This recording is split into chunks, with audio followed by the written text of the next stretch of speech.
बिस्मिल्लाहिर्रहमानिर्रहीम। अस्सलाम वालेकुम। मैं हूं ज्वेरिया और आप देख रहे हैं ज्वेरिया फूड रेसिपीज़।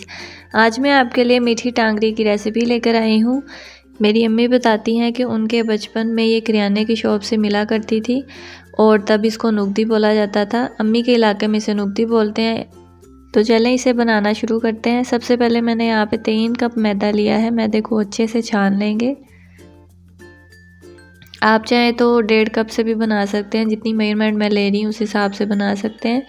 मैं यहाँ पे 3 कलर्स की बनाऊँगी इसलिए मैंने ज़्यादा मैदा लिया है, 3 कप। यहाँ पर देखिए मैदे को मैंने छान लिया। अब इसमें ऐड कर देंगे 5 टेबलस्पून कुकिंग ऑयल। ऑयल को डालने के बाद इसमें थोड़ा सा नमक डालेंगे। मैंने यहाँ पे 1/4 टीस्पून ऐड किया है। नमक का जायका नहीं आना चाहिए, जस्ट हमने चीनी को बैलेंस करने के लिए डाला है। अब इसे अच्छे से मिक्स कर लेंगे। तब तक मिक्स करेंगे जब तक इस तरह से मुट्ठी नहीं बन जाती। आप देख सकते हैं। तो इसके बाद मैंने यहाँ पे क्या किया, इसको हाफ हाफ कर लेंगे। जो हाफ होगा उसको हम वैसे ही गूंदेंगे, बाकी जो हाफ होगा उसमें हम कलर ऐड करेंगे। तो इसको मैंने लैदा कर दिया। अब इसमें पानी डालकर सख्त आटा गूंदेंगे, ना ज़्यादा सख्त गूंदेंगे ना नरम, लेकिन नॉर्मल जो हम घर में गूंदते हैं ना उससे थोड़ा सा सख्त होना चाहिए। तो यहाँ पर देखिए आटा मैंने गूंद के तैयार कर लिया है। इसको अच्छे से मसल कर गूंद लेंगे। गूंदने के बाद इसको साइड पे रख देंगे और जो बाकी हाफ़ किया था उसमें से हाफ़ लेंगे और हाफ़ बचा के रख लेंगे।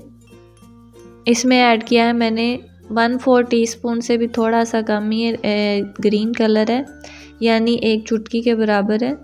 इसको ऐड करके इसको भी गूंद लेंगे। पहले कलर डालने के बाद अच्छे से मिक्स करेंगे। अगर आपके पास लिक्विड है तो बहुत अच्छी बात है, मेरे पास पाउडर था तो मैंने ऐसे ऐड कर दिया।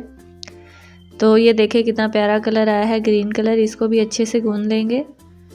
ग्रीन कलर गूंदने के बाद मैंने इसी तरह से पिंक कलर ऐड किया था, उसका भी मैंने आटा गूंद लिया है। देख सकते हैं पिंक कलर भी देख के बहुत ही खूबसूरत लग रहा है। अभी जब ये नुक्ती बनेगी तो और भी खूबसूरत लगेगी।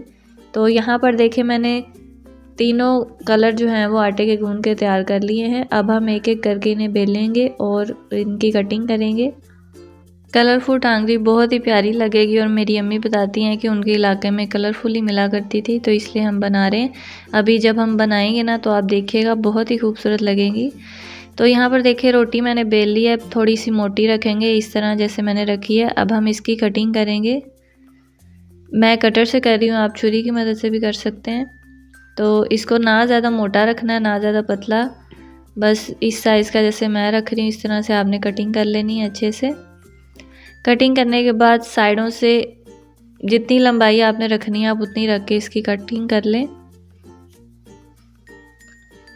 यहाँ पर देखिए कटिंग मैंने कर ली है। अब मैं एक आपको बना के दिखाती हूँ। इस तरह से आपने हाथ पे रख के इसको दबाना है और थोड़ा सा रोल कर देंगे ताकि थोड़ी सी शेप बन जाए। इस तरह से ज़्यादा रोल नहीं करेंगे, नहीं तो ये ज़्यादा टाइट हो जाएगी, बस हल्के हाथों से करेंगे। ये देखिए एक तैयार हो चुकी है। इसी तरह से बाकी की सारी भी कर लेंगे। देखिए आपने डिज़ाइन अगर बनाना है तो आप बना सकते हैं, बच्चों को डिज़ाइन वाली चीज़ें ज़्यादा पसंद होती हैं। अब देखें यहाँ पर मैंने ऑयल को मीडियम फ्लेम पे गरम करने के लिए रखा हुआ था। ना ये ज़्यादा गर्म है ना ज़्यादा ठंडा है। देखने अंदर डालने से थोड़े थोड़े से बबल बन रहे हैं, इसी तरह का गर्म होना चाहिए। और ये देखिए ये खुद ही जो पकती जा रही है वो ऊपर आती जा रही है। इसे हिलाना बिल्कुल भी नहीं है। पहले 2 मिनट तो इसको ऐसे ही रखना है। जब ये सारी ऊपर आ जाएंगी तब आपने अच्छे से इनको मिक्स करते रहना है और सारी साइडों से इक्वल कलर देना है इनको मुसलसल मिक्स करते रहना है। यहाँ पर देखिए अच्छा सा फीका सा गोल्डन सा कलर आ चुका है, इसी तरह का रखना है। बाकी जब हम इनको बाहर निकाल के रखेंगे तो इनका कलर थोड़ा सा और डार्क हो जाएगा। तो ये देखें बहुत ही खूबसूरत लग रही हैं। इसी तरह से बाकी की भी सारी निकाल लेंगे और ये बहुत ही क्रिस्पी बनती है। आप ज़रूर बना के देखिएगा, बहुत ही टेस्टी लगेंगी आपको। अब जो ग्रीन कलर था उसकी मैंने कटिंग करनी है, तो उसके लिए मैं ये रोटी बेल रही हूँ। तो इसकी भी इसी तरह से कटिंग कर लेंगे जैसे वाइट वाले की थी।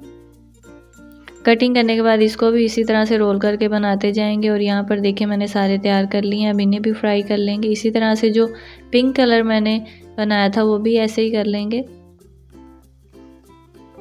तो देखिए जी यहाँ पर ग्रीन कलर फ्राई हो रहा है, बहुत ही प्यारा सा कलर आ चुका है। इसको भी निकाल लेंगे। और इसी तरह से जो पिंक कलर था उसको भी मैंने तैयार कर लिया, वो भी हम फ्राई कर लेंगे और निकाल लेंगे। इसको एक बार फ्राई करने में तकरीबन 15 मिनट लगेंगे आपको। इसको बिल्कुल लो फ्लेम पे ना ही लो होना चाहिए, ना ही ज़्यादा तेज़ होना चाहिए, मीडियम फ्लेम पे इसको पकाएंगे तकरीबन 15 मिनट के लिए। अब हम चाशनी तैयार करेंगे। उसके लिए मैंने 2 कप चीनी लिया और 1.5 कप मैंने पानी लिया है। इसको पका लेंगे जब तक कि ये चिपचिपी नहीं हो जाती। तो यहाँ पर देखें ये पक चुकी है। अब हम इसमें जो हमने नुगदी तैयार की थी वो इसमें ऐड कर देंगे और इसे मुसलसल हाई फ्लेम पे मिक्स करते जाएंगे।